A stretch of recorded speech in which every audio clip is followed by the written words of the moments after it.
மாண்புமிகு உறுப்பினர் சாசி சிவசங்கர் அவர்கள். தமிழ்த்தாய் வாழ்த்தை முதலில் பாட வேண்டும், அவை நிறைவின் போதுதான் தேசிய கீதம் பாட வேண்டும் என்கின்ற மரபு தமிழ்நாட்டிலே கடைபிடிக்கப்பட்டு வருவது. இது ஏதோ அவைக்கு மாத்திரமல்ல, நீங்களும் நானும் பள்ளியிலே படிக்கும் போதும் அங்கேயும் இந்த நிகழ்வு தான் நடைபெற்று என்பதை உங்களுக்கு நான் சுட்டிக்காட்ட விரும்புகிறேன். பேரவைத் தலைவர் அவர்களே, வந்தே மாதரம் பாடல்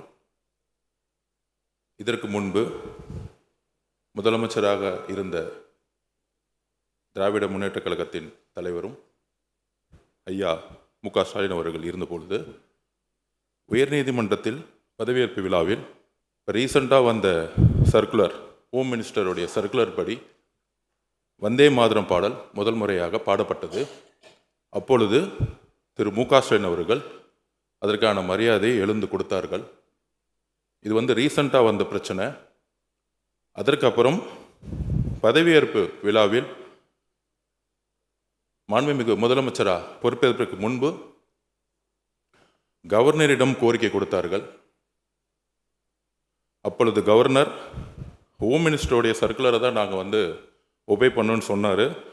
கிட்டத்தட்ட 5 நிமிடம் அப்பொழுதே தன்னுடைய கோரிக்கை வைத்தார் பதவியேற்பு விழாவுக்கு முன்பே. அதன் பின்பு கவர்னருடைய அலுவலகத்தில் அடுத்த பதவியேற்பு நடக்கும் பொழுதும் நம்மளுடைய கோரிக்கை முதல்வரும் சரி நாங்களும் சரி வைத்தோம். கவர்னருடைய கண்ட்ரோலில் இருக்கக்கூடிய அவருடைய அவையில் பதவியேற்கும் பொழுது மாநில அரசால் எந்த விதமான முயற்சிகளை செய்ய முடியல. ஆனால் அரசு நிகழ்ச்சிகளில் எப்பொழுதும் தாய்மொழியாக இருக்கக்கூடிய தமிழ்த்தாய் வாழ்த்தை பாடினோம். அதே மாதிரி இன்றைக்கு மாண்புமிகு முதலமைச்சர் அவர்கள் முதல் சட்டசபை கூட்டத்தில் பேரவைத் தலைவர் அவர்கள் இங்கு தலைமை இருக்கக்கூடிய அவையில் கவர்னருடைய கோரிக்கைகளை முதலில் வந்தே மாதரம் பாடணும்னு சொல்லும் பொழுதும் சரி, அதில் முதலமைச்சர் உறுதியாக நின்று பேரவைத் தலைவர்களும் உறுதியாக பேசி எங்களுடைய கருத்துக்களை கவர்னரிடம் உறுதியாக கூறி பேரறிஞர் அண்ணா உருவாக்கிய மாநில கொள்கையில் அந்த கொள்கையில் உறுதியாக இருந்து இன்றைக்கு 3-4 வருடங்களாக கவர்னர் முன்பு கவர்னரோட சண்டை போட்டு வெளிநடப்பு பண்ணுறது ஒரு டிப்ளமசி கிடையாது. எந்த கவர்னர் புறக்கணிக்கப்பட்டாரோ அதே கவர்னர் முன்பு தமிழ்த்தாய் வாழ்த்து பாடப்பட்டது. இதுதான் தமிழ்நாட்டில் புதிய தலைமையின் எங்களுடைய முதலமைச்சருடைய மெசேஜ். நாங்கள் எப்பொழுதும் மாநில கொள்கையில் உறுதியாக இருப்போம்.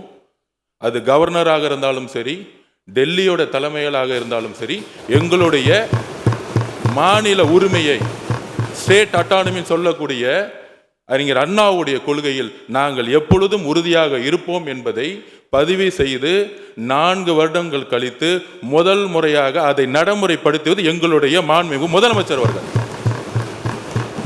ஒரு சண்டை போட்டு வெளிநடப்பு பண்றதில்லை. அதே கவர்னரை தமிழ்த்தாய் வாழ்த்தை முதல்ல பாட வச்சு நிற்க வச்சு மரியாதை கொடுத்து தமிழக மக்களுடைய உரிமையை நிலைநாட்டியது இந்த அவையில். அதனால இதை திராவிட முன்னேற்ற கழகத்துடைய தோழர்கள், உங்களுடைய கொள்கையும் எங்களுடைய கொள்கையும் அண்ணாவுடைய கொள்கையும் தான். இதில் எந்த விதமான கருத்து வேறுபாடும் கிடையாது. இதில் நம்ம கிட்ட எந்த விதமான வேறுபாடும் கிடையாதுங்களை நம்முடைய சகோதரர்களுடைய சட்டமன்ற உறுப்பினர்கிட்ட பதிவு பண்ணிக்கிறோம். அதில் நாங்கள் எப்பொழுதும் எங்கள் உயிரை விட உறுதியாக நாங்கள் இருப்போங்கிறதை பதிவு பண்ணிக்கிறோம்.